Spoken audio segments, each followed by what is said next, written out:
Welcome back to Nail Babe Pod, a podcast dedicated to interviewing the nail babes of the nail world. I'm your host, Abe the Nail Babe, a full-time nail influencer turned podcaster. This week, my nail babe is Christina, the founder and CEO of Le Mini Macaron gel polish. You have seen them in Target, in Ulta, Sephora. Of course, you've seen them on my Instagram in such viral videos as the pool nails. I'll link that down below for your viewing pleasure. In this episode, we get into the backstory and the origin of Le Mini Macaron, what it's like getting your products into Target, being an international brand, and even presenting on QVC. But without any further ado, oil those cuticles and lotion your hands, and welcome Christina to the pod. I'm so excited to welcome Christina from Le Mini Macaron gel polish. You know her from my Instagram. Well, you know her brand from my Instagram. I use their gel polish from viral pool nails that I've been doing, turned into every other color combination. You've seen them in Target and now Ulta. So welcome. Thank you. Hi, Abe. I'm so excited to talk to you today. Yay. Okay. This is exciting. Okay. How did the brand name get Le Mini Macaron? How did you end up there? Because I feel like you have a very beautiful branding, like Parisian, the macaron, the little mini lamp is so iconic and cute. Thank you. So I'm a Francophile since I was 12 years old, and my mother Okay. made me take French class. Hmm. And then my ex-boyfriend, who's my business partner, I don't know if you know this, but he's French. Oh, okay. Yes. So we made a whole TikTok about how I started a brand with my ex. And Oh. he wasn't very happy about it. Uh-oh. So the marketing team was like, you have to do this. People want to hear this kind of story. But yeah, no, he's French. So we have this French American. I would say our baby, Le Mini Macaron, is a third culture kid, being it's like half French, half American. Mm-hmm. And yeah, we bring a lot of French into what we do. So it started because, you know our brand, our main product is the gel manicure kit, the little device, which is a mackerel shaped LED light, and it cures your nails and your gel. The device is shaped like the famous French macaron. And so when we started, we were thinking of names, and yeah, I mean, the product was designed looking like that. It's very recognizable. So we were like, let's make something really cute. It was very bakery themed in the early days. You know, we were playing around everything bakery, like mackerel flavors were the names of our shades. So Mm-hmm. there was a whole universe there, but definitely the French. So the lamp Macron came before the name? I mean, we launched the brand in 2015. Okay. So it was like January 2015. We were making the packaging the year before. So it was like Okay. 2014. I think we first were designing the little lamp, and we knew it was going to be a macaron shape. And then we were like, it just kind of popped up. We're like, the mini macaron. It rolled Yeah. off the tongue. So Yeah. yeah. They just like all made sense. Yeah, it just sort of came together. Yeah. Yeah. Okay, so what were you doing before? Like how did you go into like nail polish and creating like a nail polish brand? Also, the choice to like do gel, right, versus like a regular hmm polish. There's not as hmm many. I would say are you the only gel polish in Target? Do you know? Or the first or the most Um, popular at least? yeah, I think we're the only one. Yeah. Back in the day there were, those bigger pro kits, but we're the Oh, only one now, I believe. yeah. Yeah, like gel has had many lives, in the Mm, last sort of 10, 15 years. But how did we start? So I don't come from a beauty background. okay. Actually, Francois comes from a beauty background. So it's very funny because people tend to think that I'm the one that has that, as part of my experience, but it's Mm, really him. I used to work in advertising and marketing and branding. So all of that. And I worked with like creatives as well. And so that sort of world of making creative ads, back in the day, it was like print ads for magazines or like out of home. mm-hmm. We were doing that. And I lived in New York for a long time. Like I went to school in New York Okay. and came from the agency world. Then I moved to Shanghai. So I lived in Shanghai for 10 years and was working also in events and experience marketing. And then I met Francois, who was actually coming from the nail industry. So it's very Oh, funny because he's the one, like, yeah. he knows everything about nails. Like, Oh, he could cool. talk to you deeply about, like, poly gel, Mm. nail drills, I mean, like, you could just go, yeah, yeah, if you're interested in that, Yeah, we'll have to get him on part two. yeah, definitely. Okay, so So, then, yeah. so you met Francois, and then Mhm. he introduced you to nails, and then you're like, oh wait, let's combine our passions and like make the brand. Like, how did you come to nail polish? So we met up. I was wanting to leave corporate. Okay. I'd been in corporate, my whole career. And I was like, I just don't know if I want to go down the marketing path further. I guess I could be a marketing director. Mm. I was living in Shanghai, so I was kind of thinking, what do I want to do next? I started to work half time for the company. So that's really good because I know you have some listeners who are like, I want to leave corporate. Maybe I want to do content creation like full time. I think a really good thing for people to do is like try to keep a little bit of your income stream, and maybe like do half time and start to dabble. So I was doing half time, and the rest of the time I was sort of exploring things. And I met him, and he had started his own business. And he actually, being French, had been working with a French company, and he knew all about like just nail products. Like he was doing a lot of purchasing of nail products around Asia, Hmm. sending it back to France, and there were brands there that he was working with. So we sort of like combined, me coming from the marketing and branding and more also working with designers and graphic designers and that side of things. With he knew where to source the products. He knew about gel. He's actually very experienced. Like nail was his forte, so he like was purchasing every type of nail product, like pro items, consumer items, nail art, accessories. I mean, it runs the gamut. Like he has deep knowledge about the category. So, we combine sort of my marketing, creative design stuff with his manufacturing, supply chain, product development, and then just like the nail category. So bringing it together and then wanting to so I was doing a lot of gel manicures at salons. Okay. So back in the day, like I would go every 2 or 3 weeks to the salon, get my mani done because I had a corporate job, so I needed like my finished mani all the time. Couldn't have like raggedy looking nails, so I really wanted to always just like Yeah. be polished, Mm. And but what I really hated about like I loved, really shiny, perfect nails, the cleaned up cuticles, but I really hated going in. Like I don't know, I don't love spa and these types of experiences. I feel like I just want to get it done. So I'd be there, I'd be waiting around. And then, it's nice. You have it for like 2, 3 weeks. It's great. But then when you have to get it removed, you have to go back. Because back in the day, you just didn't have these at-home removal solutions. So I didn't like the whole routine. And he knew about these products. So he was having me test products. And I was like, oh, this is interesting. And kind of combining, I was the consumer. And Yeah. then he knew how to make these products. And we're like, let's make products. I mean, we weren't setting off to create a whole brand. We were very naive. And we're like, let's make some products. And maybe we can just produce and ship a container from China and sell products to other people. It was really like that. So that's how we kicked it off, I would say. And then yeah, so then how did you transition now to this like huge brand like in Target and all these places? Like from that, you were just like, let's just try this experiment. Like what Yeah. do you go from there? It's interesting because you see a lot of brands these days that maybe have only been around like 2 years or five Mm. years, and they just grow really quickly.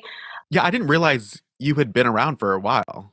Yeah. Yeah, so January is our birthday month. So January 2015, we launched on Kickstarter, if you remember Oh, what yeah. that is, like Yeah. crowdfunding. So, I mean, early days, we did Kickstarter. I did like 3 campaigns in 2 years. It was Mm. crazy. But Kickstarter is interesting because it takes you like from A to Z in terms of launching product, doing marketing, packing, shipping, producing, sales, And customer satisfaction. and were you just like putting that on Facebook? Like what was the social media at that time? How were you promoting it? It was Facebook, Okay, yeah. yeah. And like email, like emailing Okay. your friends and harassing them to contribute to Yeah. the campaign. Okay. No, yeah, it was, I mean, their Instagram was it was so early, it Mm, existed, but it wasn't really a marketing channel in this yeah. way that it is now. Facebook was really the medium. So yeah, we had the campaign. Facebook was the promo channel. I think you could run Facebook ads a little bit back then. I don't know. So it was like 2015. Yeah. So the brand will be 9 years old coming this January. And a lot has happened in this time. I mean, it was not an overnight success. Like I think we've had Mm, many iterations of our company, how we work on things. But like early days, we used to, as we were living in Shanghai, we would try to find people who would help us sell in different countries, like international okay. distributors. So we sort of started that way. We had the Kickstarter. We did some like e-com business, selling online, but I wasn't living in the US. So it's like quite hard if you're not on the ground, right? Like I think a lot of people who start brands, they'll kind of start with their like friends and family, their neighborhood, right? Like just geographically, you kind of just get the people around you Mm, excited and you maybe do a local event. But we were, international. And so we had to do everything digitally. We would go to like exhibitions and look for clients. So yeah, it's been a long journey. okay. So you were trying to sell in the US market, or were you trying to do more in Asia, Shanghai? Yeah, so in the beginning, we did everything. It was like a Okay. bit ridiculous. I mean, we were everywhere. Like we sold in Sephora Okay. China, which like Oh. I mean, it just didn't work. Like they have 200 stores. I mean, if you want to succeed in a retailer like Sephora, no matter where you are, you really have to invest a lot into marketing and you really need to Mm, understand the consumer. And, we both speak Chinese and we were living in Shanghai, but I don't read Chinese and I mean, to like market to the Chinese consumer and the influencers, they call them key opinion leaders in China, like the oh, KOLs over there. Yeah, influencers are okay. called KOLs, key opinion Cool. leaders. And you just have to spend like millions, Oh, China's kind of like the US. You have to spend millions just to get I'm just sure. some awareness, right? So, Yeah. yeah, early days we were like doing stuff in China. We were also, trying to do an e-commerce business in the US, but you need a lot of different things. Like just as a nail color brand, you just need a lot of colors. Like you need to be regularly launching nail colors, right? Like probably every month just Mm, to stay, ahead of the curve. So we certainly weren't doing that. So it was hard to kind of get it really taking off. We had like international distributors that they would help us, launch in different countries. So that was good because we were making money, we were selling products. I would say it didn't build the brand in a key market like the US because obviously it was like in another place.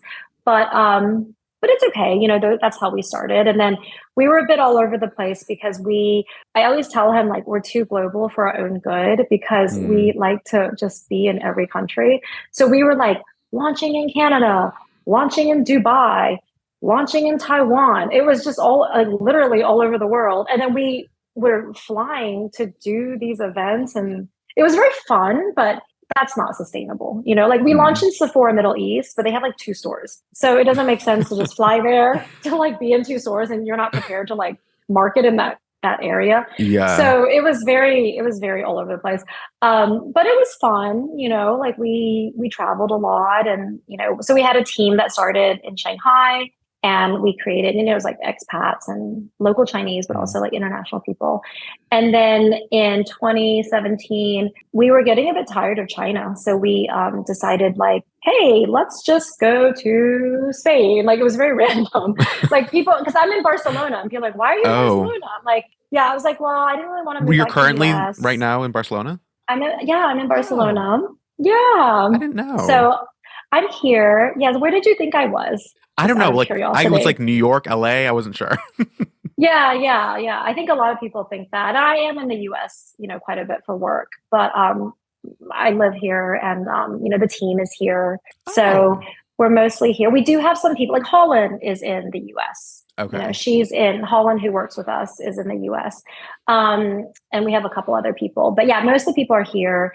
And yeah, we just decided like not gonna, I didn't want to go back to the US. I think, we were just like, where could we go? Europe is nice because it's sort of in the middle of Asia Mm. as in the US. Like back in those days, like we started working with Ulta.com in 2017. And like we do conference Oh, calls like they're in Illinois and I'd be in Shanghai. I have to wait till like 8, 9 p.m.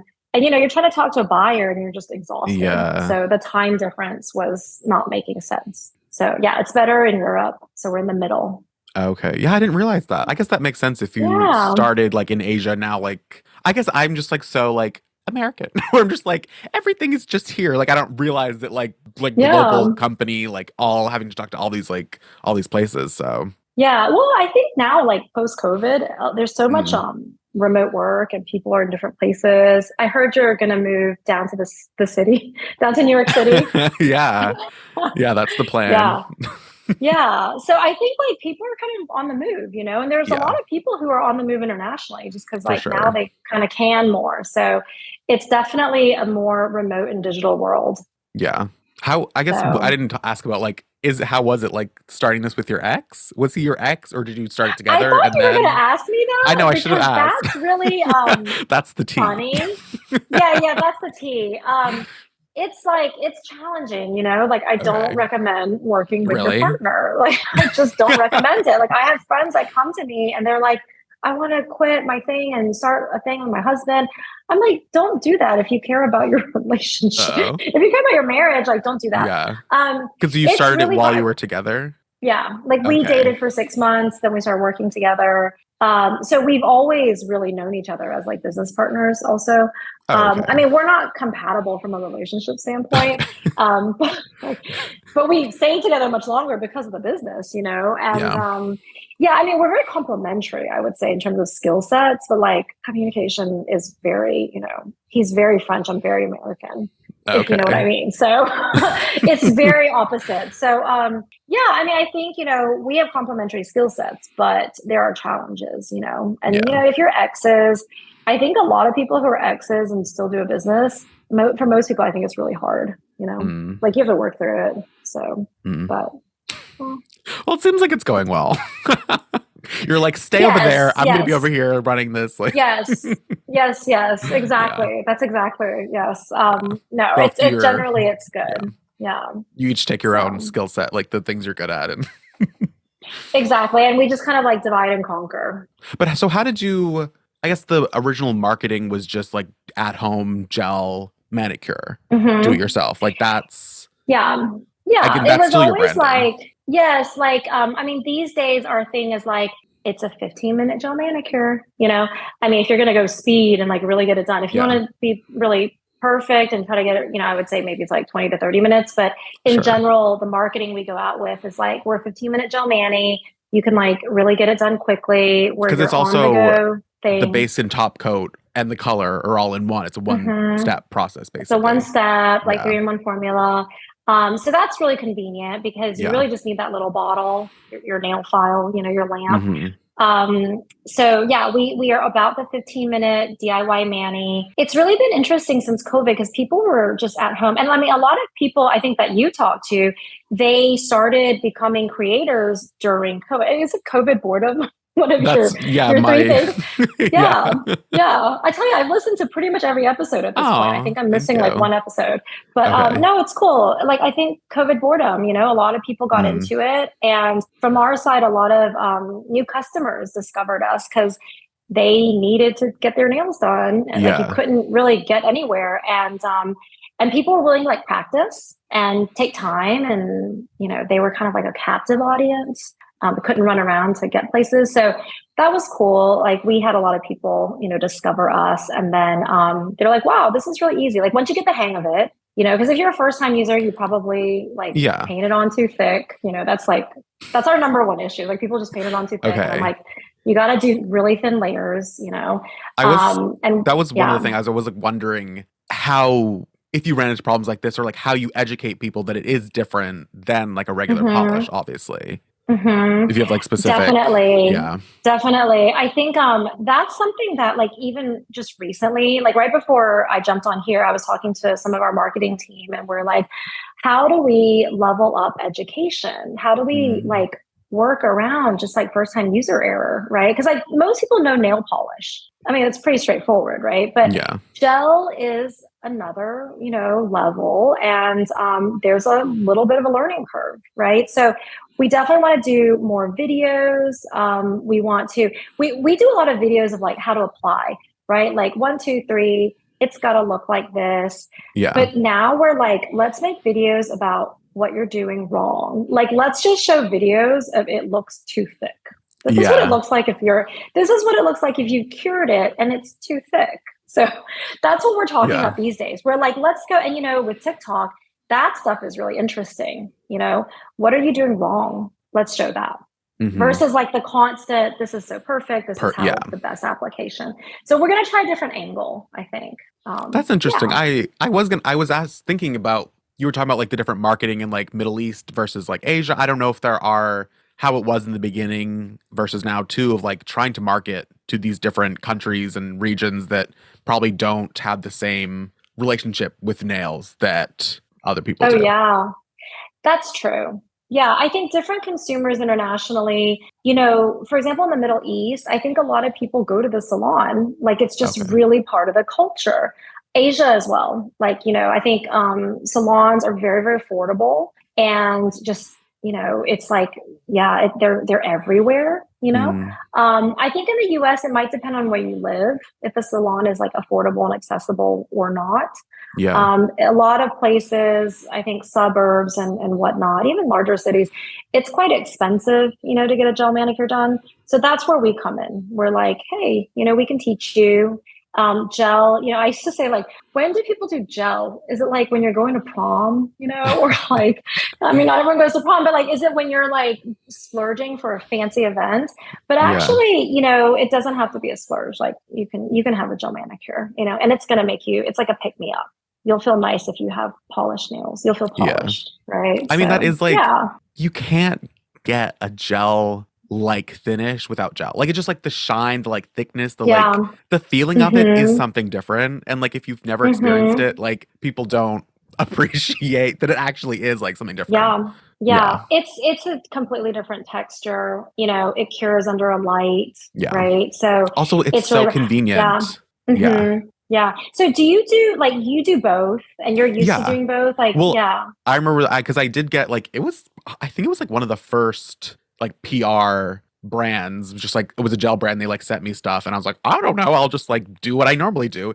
I look back at the Right. videos, so thick, like it was like, Mm-hmm. because I applied it like regular polish, and I tend to apply thick for regular Yeah. polish, but and it would like I was so thick that like it tightened my C curve too, because it kind of like drooped down because I have a really Mm-hmm. strong C curve anyway. Mm-hmm. So it did, I just kind of taught Mm. myself in like watching Okay. YouTube videos and like Okay. seeing how that was bad.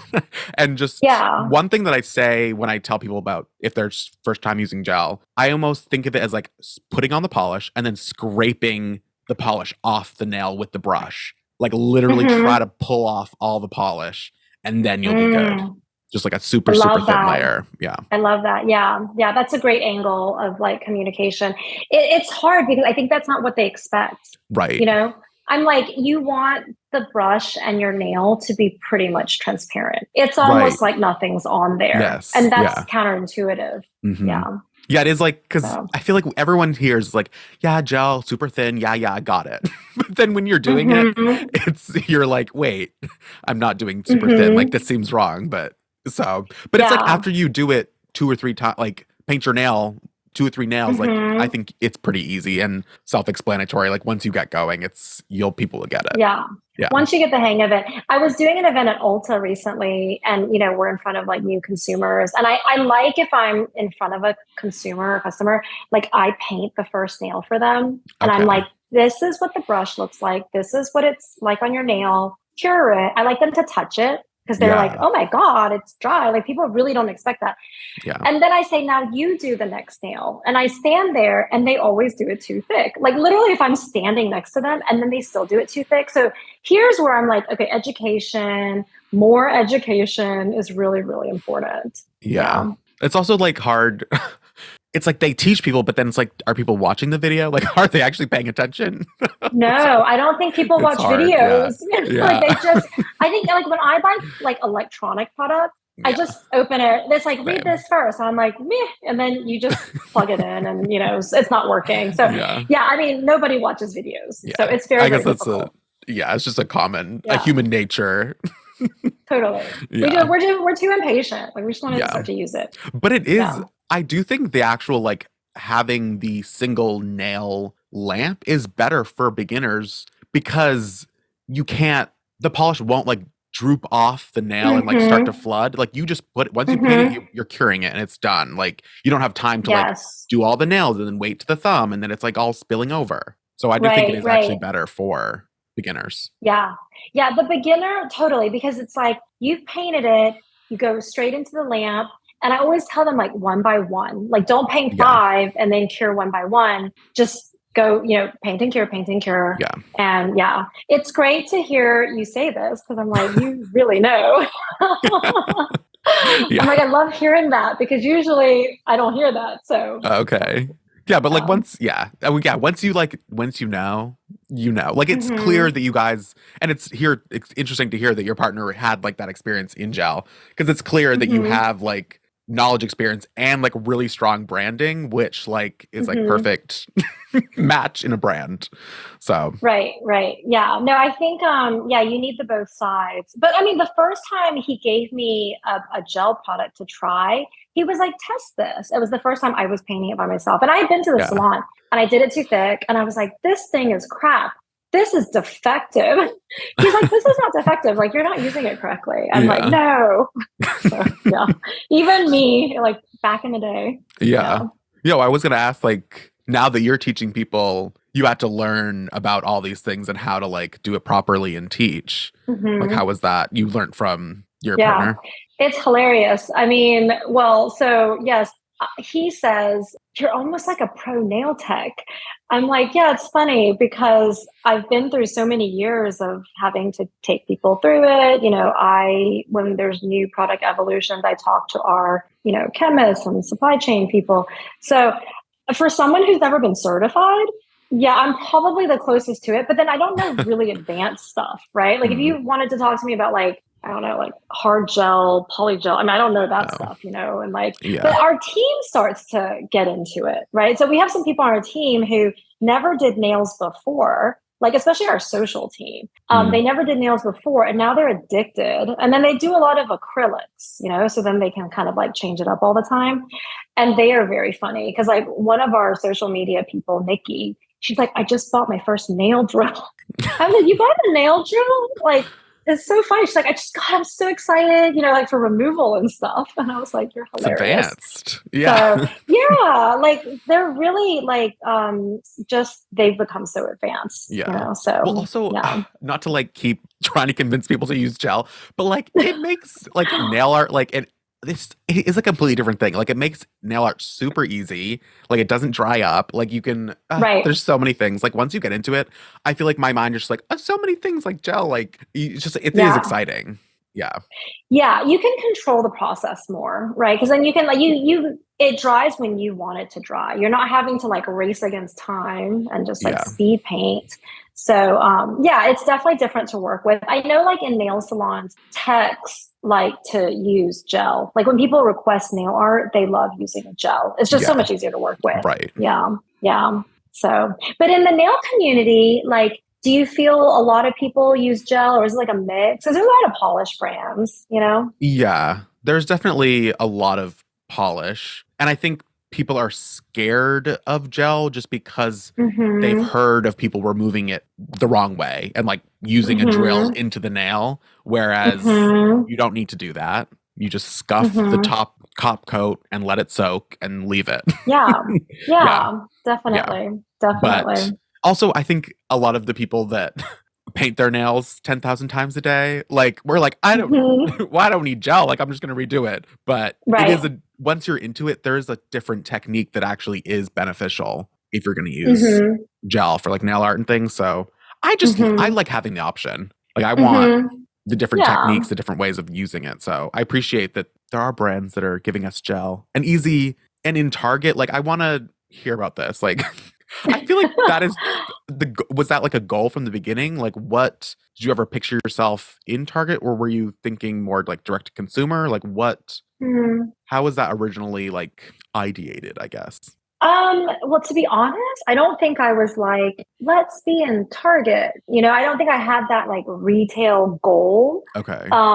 I guess like, yeah, we did like D2C Yeah. e-commerce, and then we've worked with different retailers. Like we've worked with like Urban Outfitters and Nordstrom. We've worked with Ulta for a while. But Target, like their beauty assortment, they really stepped up. Like if you Hmm. asked me 5 years ago, I think Target, it was so different, and then they now have the Ulta like shop in shop at Target.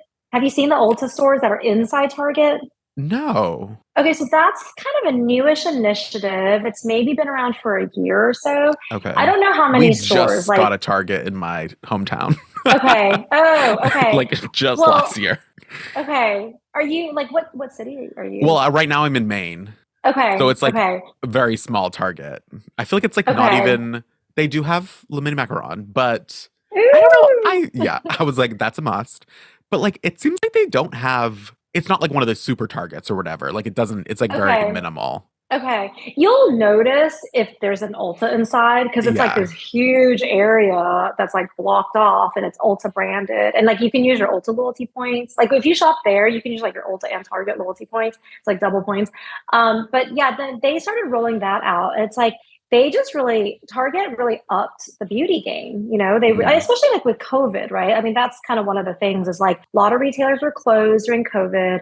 The Target was essential because maybe because of pharmacy. I don't know Yeah, it like was why like they were essential, but they everything. were Yeah. open. Yeah, like they Yeah. had everything and I guess grocery. So they were always open and they didn't have to shut down. And so when they saw that uptick with their business, they just like yeah, they just like really leaned into it. And I was like, okay, well, beauty, people just got so into beauty during Mm. COVID, much more, and like the self care and the wellness, and then a lot of categories like exploded, like hair care exploded, nail exploded. So it was really interesting. And I think, so I guess coming back to your question, like maybe Target wasn't on my like vision board, Yeah. but they were so different back in the day. So I don't know, like during right after COVID, we some conversations opened up like with them and they were really keen, and so we're like, okay, let's try it out.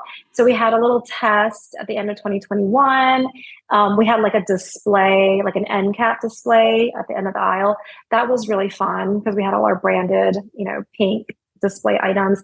And then yeah, we just rolled out in more stores, and then that kind of kept going. So it's been really nice. I think they're a great retailer to work with. Just, I don't know, best in class in a lot of things. Mm. And they're from Minneapolis. So everybody who works there is like super friendly. Like, Oh. I mean, Yeah. Ulta's the same because Ulta's also Midwestern. So like Okay. everyone we work with is super friendly. So Hmm. it's really nice. Yeah. So they reached out to you? So with Target, there's a lot of people who are kind of Okay. middle, like brokers, So Yeah. we got reached out by a broker, Okay. and we were in a category that a lot of people were keeping an eye on because, kind of at home nail became really big.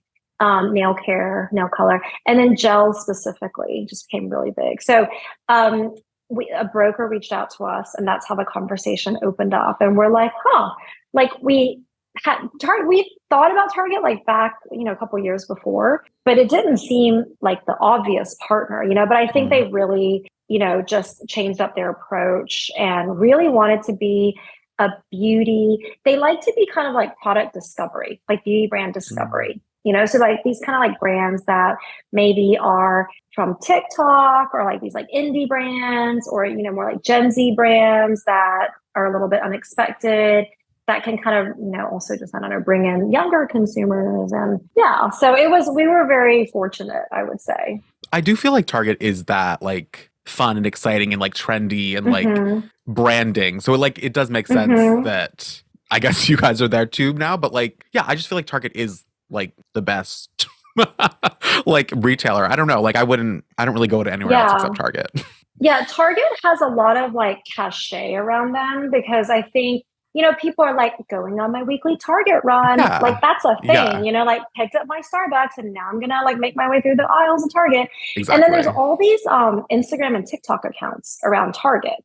So there's a lot of creators, influencers who really their angle is like, this is what I bought at Target this week. And Mm. they just show people. And then the people who follow them are like, they want to shop. They're like, tell me what to buy.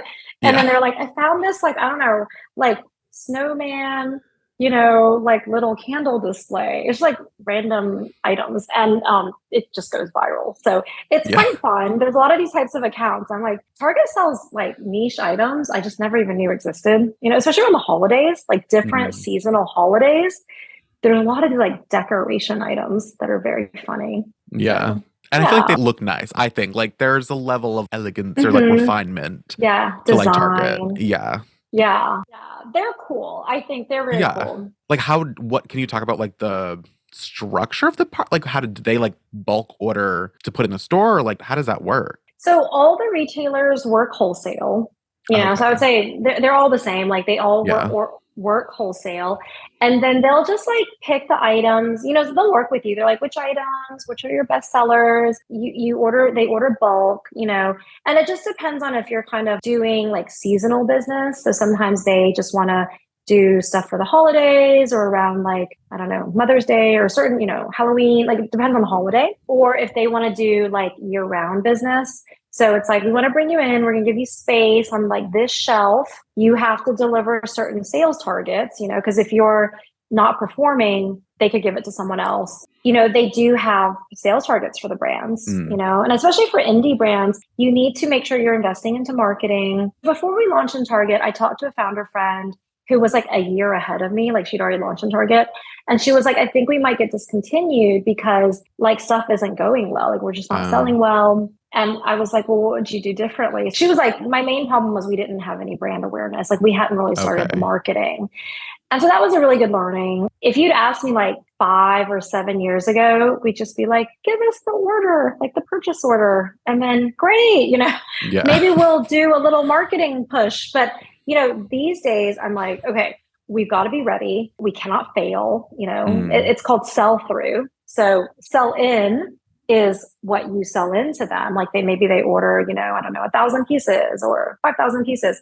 But sell through is their retail sell out, sell in and sell Okay. out or sell through. So it's really important to make sure you're hitting their sell through targets and, performing as they would expect or more, and also these days, a lot of the retailers want brands that have communities, which is why it's great to like, talk to you. And I think like these communities, like the nail community or the beauty community, retailers really want brands that have communities, because Mm. then they're like, okay, I'll give you shelf space, but I know that you're going to bring people in, and 10 years ago, it wasn't like this. 10 years ago, so we're in Sephora in France. And like when we Okay. launched there, and we have a team on the ground that manages that, it was like really different. It was like we got shelf space. We didn't do that much marketing. There was a little bit, but then Sephora was so famous. I mean, they are very famous in all the markets they're in, but in France, it's like they are everywhere. They're the main retailer. I mean, they're a French Okay. brand. And, if you're there, it's kind of like you get visibility because they have so many people coming in and so many loyal shoppers that if you're on their shelf, you'll get seen and people will buy. So back in the day, it was like, just get into the store and you can like Okay. ride their coattails to success, But Yeah. these days I'm like, it is completely not like that. Like you are expected to bring in shoppers, to bring in traffic. We're very fortunate that we've had like all these like kind of viral TikTok videos and Instagram reels and whatnot, either through our team is making or our, creator community has made. And these are great things to show the retailers because we're like, hey, look at this like viral video that got X, millions of impressions. And they love seeing that and then Mm. sometimes we'll do stuff that's like, hey, get this color at Target or get this color at Ulta. And they really love that because we're driving awareness and we're like telling people where they can get it. So it's been really interesting because it's very on the brand to help drive in traffic and sales, and that's Okay. very much the expectation these days. Yeah. Okay, I wouldn't have guessed that. I think I was more Yeah. thinking of how you said like in France for Sephora. It's like, oh, we just get into Target and like everything's great. Things will sell. Yeah. And, 10 years ago, it was like that. These retailers have a lot of brands to choose from Yeah. also. So it Everyone is really wants. competitive. Yeah. Everybody is in on this type of business. Yeah. So yeah, I'm curious, like, do you dig into like the demographics and sort of the analytics of your audience? And, I guess there's certain information on Instagram you can see. Yeah. I think I probably could do more, but like I definitely look at what's performing the best and like what Mm-hmm. types of videos. But I think it is changing. Like it was very like quick. That's kind of like how I rose and like started was like very quick videos. And Mm-hmm. now like that pool nails or like something a little bit like a little more complex are doing really well Yeah. for me. So now I'm like, Mm-hmm. okay, now I need to like kind of do that a little bit more. But I think it's very, I Yeah. mean, like I mostly have women in like early Mm-hmm. 2030s, like US, but then also I think Brazil is really big in like Interesting. manicures and things. I don't know if They you, love nails in yeah, but Brazil. also the Brazilian Obsessed. manicure. Have you seen this? What's the Brazilian manicure? Don't look it up. No, I'm no, they immediately like gonna look it up. they put polish all over their skin, like up in the cuticle, like Mm-hmm. everywhere. And then they Okay. take like a wooden stick with like cotton and then will clean it Mm-hmm. off after. Oh, So there's like no interesting. cuticle line, but it just looks painful to like scrub your skin and like under the cuticle. So then I will get Mm-hmm. comments from like Brazilians Okay. that are like, you didn't paint the full nail because I leave a little like cuticle line. That's how the North Mm-hmm. American manicure is. You don't touch the Yeah. skin. Yeah. Yeah. Yeah. So Oh my goodness. So curious. Yeah. yeah. But also like how would that work with gel though? Like you're not really supposed to put it on your skin. Like you're trying Yeah. not to. Yeah, I mean, we have that little cuticle stick that's included. So then Yeah. we also say, like, you don't want to cure the gel onto your skin because then it can like peel off. You want to Right. clean it up. So just, clean I it mean up before you dry it. that's like with any like polish. I'm like, how if it's on your skin, it's gonna chip. Like that's Mm-hmm. but Mm-hmm. they make it work. So I don't know. I need to like I should like do a trip down to Brazil and like get my nails done to see what it's all You about. should. You should. And you That should would do be a content fun. about that so we Yeah, can follow along. for sure. Yes. You need a Brazilian nail brand to sponsor you, to Yeah, no, I like know. I'm like, come hi. behind the scenes. Yeah. I don't know of any Brazilian nail brands, but that would be a fun thing to follow. Yeah. I feel like you have the cutest branding. Like all the little packaging and like Oh, all the thank things, all you. the like PR packages. I'm like, I feel like you guys have the best PR Oh, packages at the moment. that's so nice. Like Thank there's always little you. extra things in there. It's so fun to hear it from your perspective, because I'm not working on the PR packages now. I think the team they're really self-sufficient and very creative. Every time we launch colors, there are collections and they have themes. So then we try to like build things around the theme. So we just launched the Rue de Paris trio. So it's a Paris theme. So all the photo shoot was like croissant and like cafe. And, they did some fun stuff. There was like this cool French looking book. And then like, I don't know, like a cafe chair. So they were really able to Mm, style it. And then I think like when we build the PR packages, just kind of theming it out, and just like finding little things that yeah. represent that. So, But even but just like, thank you. That's fun. yeah. Well, Yeah, to thank you. hear. Mhm. But like also even just like the design of like there was like that new like toolkit that was like the nice little pouch and like other like the Oh, pedicure big macaron lamp. Like how what's oh, that yeah. design process like? Like are you like in there like be like we need this lamp, like I need this to be like whatever, or are you like let the experts design this and just give your critique? Yeah, so I do work quite heavily on product development. We call Okay. it NPD, new product. Those are our NPD team. I'm very involved in that. And the people that are on that team, so Francois is on that as well. Okay. And then we have a couple of people, Louise and Conchi, they've been working with us for many, many years. Like they used to live in Shanghai. And so it's kind of like the OG team that's kind of doing the product development because a lot of us have traveled together. We go to exhibitions, we see our suppliers. So it is a collaborative process. And new products could really come from anywhere. Colors aside, because colors, we look at Fashion Week and what's coming. I Okay. mean, we have to develop them quite far in advance, but we're usually like, when is the next Fashion Week done? So we can like get that information and start to like Hmm. do development. So new products, it could really come from anywhere. Like we look at the calendar and we're like, okay, during the calendar year, what are months we definitely know we want to launch certain products and we'll plug in stuff. Sometimes we have meetings with our retailers and they're like, hey, we'd love to see this kind of thing, and we're like, oh, interesting. So then we'll take it back to the team. We keep an eye out on trends. Or maybe like our team, like our social team, sees stuff on TikTok. They're like, hey, we're seeing a lot of this. Should we do something around that? So we've started organizing like quarterly meetings with the greater team where we're like, hey, this is what we're making from the NPD team and just keeping everyone updated. So you have like your customer service people are there. you've got your like sales teams, your logistics, like everyone kind of comes into a room and then we show everything coming down the like in the pipeline. But then they'll raise ideas. They're like, hey, we're seeing this. Like, what do you think about that? Should we make XYZ? You Mm. know, so it can really come from anywhere. I want to talk about QVC. You were on QVC, right? Oh, that's so funny. Yeah, that's not something I hard expected to transition. be asked. Yeah, QVC, oh my God, that was like 2018, Okay. 2019. But like literally Um, iconic. I feel like that's so like that's very funny.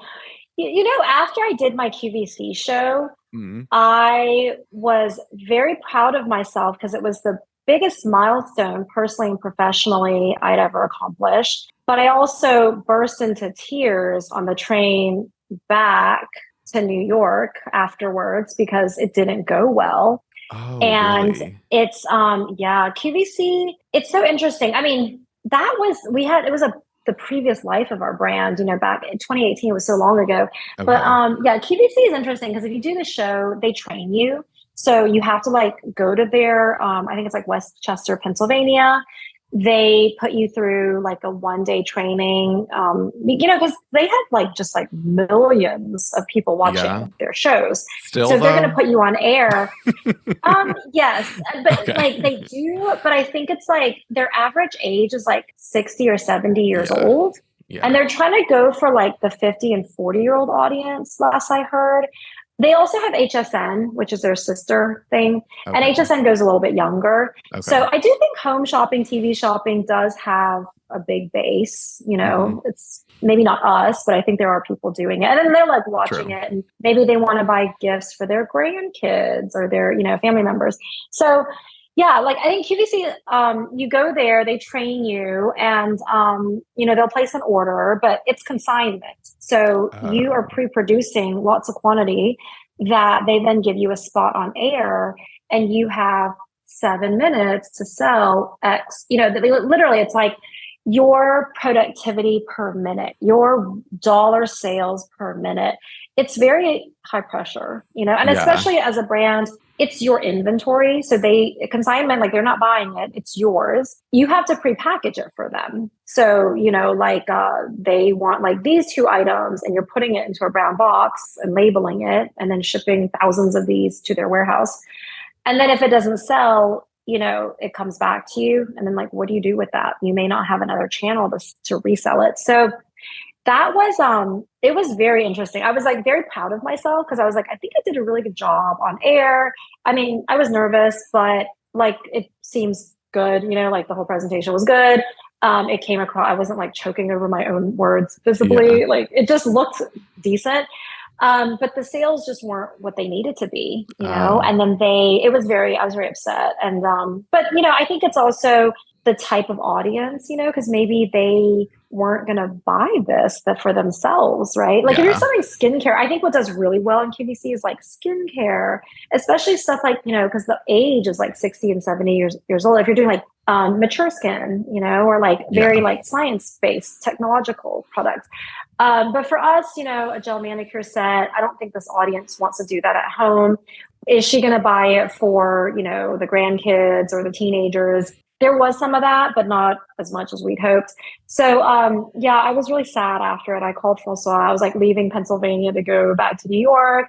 And he was like, it's great. And I was like, no, it's not. Like, now Uh, we have all this inventory. And like, I did everything I could, but and you know it happens, right? Like yeah. when you know, but it was great to get the opportunity.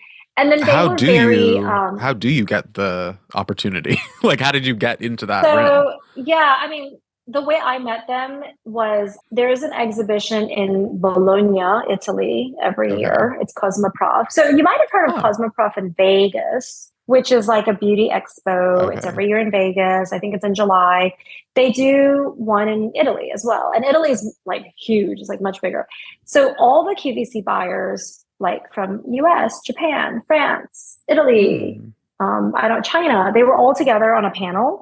And then they sent out an email. They're like, hey, if you want to pitch QVC, you know, any indie brands, you could like submit. So we got selected. I pitched like, a room full of people. And our type of product is really good for home shopping because you demo. You're like, and then Yeah. there's this thing, and then there's this, and then you're painting. Yeah. So they liked the type of product for that medium. And so everyone was really excited. And the products are very cute. So like on air, it's very like Right. different and cute. So that was fun. But yeah, the ultimate result was like not what I wanted. But it's okay, like you learn. Yeah. And you find that out immediately too, because it's live, right? You're seeing the sales. So usually what they do Okay. is you have, let me think. So I didn't have an earpiece, but you're Oh, next to the presenter and they are getting fed the sales data. So they're talking, but part of what they do is like, and then we just sold another 500 units and very oh, limited stock left. So they're kind of like coming out with info that they're being fed. And then when you finish your segment, you go back to the green room. So in the green room, you'll see like people who do QVC regularly. So like Laura Mercier, like she was there. Do you know that brand? It's like a makeup brand. No, Laura no, Geller. Do you know? Anyway, Laura I Geller has don't know like been around. makeup. I only know Yeah, nails. so she's kind of anyway. She's like Okay. been around for ages, but she Yeah. still goes like herself on QVC. And Okay. so she was like talking to me, and I was like, "That's really funny. Like I've heard her name, like she has a Yeah. brand." So yeah, and then you go back to the green room, and then they have like the screen, and then you just have like lines of like all the different brands, what time they go on, how much they Okay. sold. You actually see all the brands' sales Oh, that are before you, after you. So that's also nerve wracking because then you've got people coming back off their segments and they're like high fiving. Yeah, he did great. Because then you see they have live stream, right? So there's like people gathered there, they're watching, other brands are waiting their turn. So people like high five. And then I'm like alone. And I was like, oh, I didn't even know how to read the data. I was like, I think this is bad. And then it was just like, kind of like sad. And then I was uh, like, but is it bad? I can't even really tell. So then I yeah. left. And then fortunately, they invited me back. They were like, okay, so you have a lot of inventory still. Why don't you come back? And I was like, all right, great. This is another shot to just like sell more stuff. And then so I did another show and it went that show actually just the format went better. I think my Mm, vibe with the presenter went better. My vibe with the first presenter like wasn't good. But mm. the second one was good. So yeah, it was a very interesting experience. Definitely didn't expect you to ask me about this. Like Oh, this was like so long ago. I guess I was scrolling down far your Instagram. Yeah. Like circa like 2018. I guess what advice do you have for people starting out? Like, would you do things differently if you were starting now? What you're doing, which is building a community, is probably the one thing I would say, Mm, if you don't have much money, but let's say you have time, right? mm, And building a community is like step by step, follow by follow. It hmm. really is like Slow, yeah. it is a Yeah. slow burn, I mean, Hmm. like, yes, you can try to make videos that go viral and try to crack it. But the early build takes time. So I would say that might be the number one thing I would recommend is like building a community. And, you have a lot of like influencers who start brands, like lifestyle influencers and they create brands because then you have like a built in community of people who Mm, they may not buy it right away, but they're captive, and they'll yeah. talk about it. So, but it's these days it's so much harder. Like I see new brands now and I don't want to like discourage people, but I'm like, would I do this again? Like knowing what the market is today. Because when we first started, okay, so like 2015, I mean, there was not Instagram in the manner Mm, that it exists today, nor TikTok, the Facebook iOS, Apple iOS, like Facebook ads. That basically, I don't know, was that like a year and a half ago when the algorithm changed? I mean, it was so easy for brands before. Like you just pour money into Facebook and Instagram ads. mm, And if you got good return, just keep on going. You don't have that available anymore. So then you have to do much more diversified marketing, and then you can't not do things like you can't not do Facebook ads. You still have to do oh, it, but it doesn't give you as much information. So whereas before, it's just like converting and bringing you money. And like the better your ads are, the more money you make. That doesn't work like that anymore. So you still mm, have to do it. You can't really see as much, but then it's got to be combined with your email marketing and then your influencer marketing and then your own organic stuff that you do. And mm, if you're doing organic, you probably are doing, I don't know, Instagram, TikTok, maybe YouTube, Facebook. I mean, there's so many platforms, Pinterest. So it's a lot of platforms to manage. So then you need a team. But if you have a good community, that's a really good place to start. Mm, So, but it is a different world now. yeah. No, I would like that because, like, also what you were saying about like being in Target or like these retailers and they want you to have a community as well. Like, that Hmm. is, I realized that. But yeah. I think also what's interesting, just as I look at the creator community, I think like followers and fans, they really want to know more behind the scenes. They just want like more, I don't know, personal info, Yeah. BTS, Real how are life. you? Yeah. Yeah. And like, even like when I listen to your interviews, I'm like, you're very funny. Mm. I think that your personality, I'm like, it'd be really fun to get it. Like if I come here, like, what we should do is probably get a drink together. I'm like, that Yeah, would for be sure. fun. And Yeah. so that your personality comes out. And I think that's, people listen for these things. Like they listen for, it's like entertaining, right? And you feel like, I feel like I know. It's so funny because I try to watch on YouTube. It's so different when you see people, Mm. and how people are kind of. So when you popped up when we started the interview, like on Oh. Zoom, I felt like I knew you, which is very funny. Well, I mean, like Um, now I feel like I know you too. I'm like, oh yeah, definitely get a drink. Like, let's do this. I'm like, I'll yeah, come to yeah, Spain. Like, yeah. We I don't need even to, meet in New yeah, York. I need Yeah. to be back in Europe, honestly. But no, I like that is, I mean, that's the goal of the podcast, right? Is to like create more of a community and like make these brands too like accessible. Like people, I mean, you've been on a few podcasts, but I'm guessing people probably may have not heard that or maybe don't watch Hmm. QVC and like Hmm. don't know Yeah, too much yeah. about you. So it's nice to hear about your story and running the brand. Well, thank you again. Everyone is probably already following Let Me Macaron, but please do. I always like tell people, especially in that like pool nails video, they're like, I'm like, I can't get it to work. I'm like, you need Le Mini Macaron. That's the key.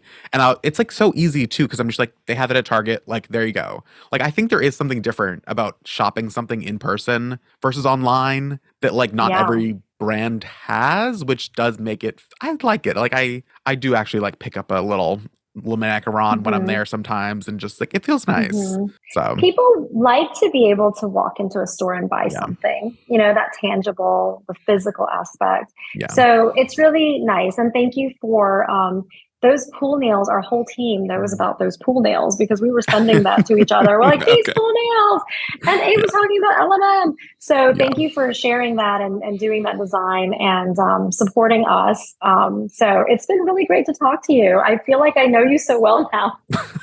Perfect. Thank you. Thank you. Okay. I do actually have a discount code with Le Mini Macaron, Abe15, that'll save you some money. What do you guys think? Do you like hearing the brand side? Do you like hearing the back end of how to get into Target presenting on QVC? It's definitely a world I'm less familiar with, but I'm definitely interested in learning more. So let me know your thoughts, questions, opinions down below. Thanks again to Le Mini Macaron for being on the pod. And now for some comments. Polish and Bloom says, he's so talented.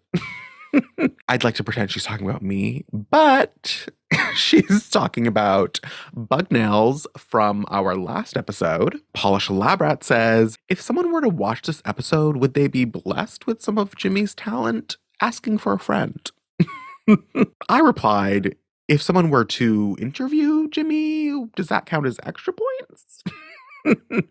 She said yes. MCM doesn't says, you know you're making it online if randos both don't understand what you're doing and feel they need to yell at you about it. Talking about all the hate comments that Bug gets on some of his crazy nail art. Exactly. I know when a video is starting to do well because I will get hate comments. But like I said, it's all engagement. So if you'd like to leave me a hate comment or a nice comment, please do it down below. You can leave me a review, 5 stars, anywhere you get your podcasts. I won't see you next week because it's Thanksgiving here in the United States, but I will see you the week after for our regularly scheduled programming.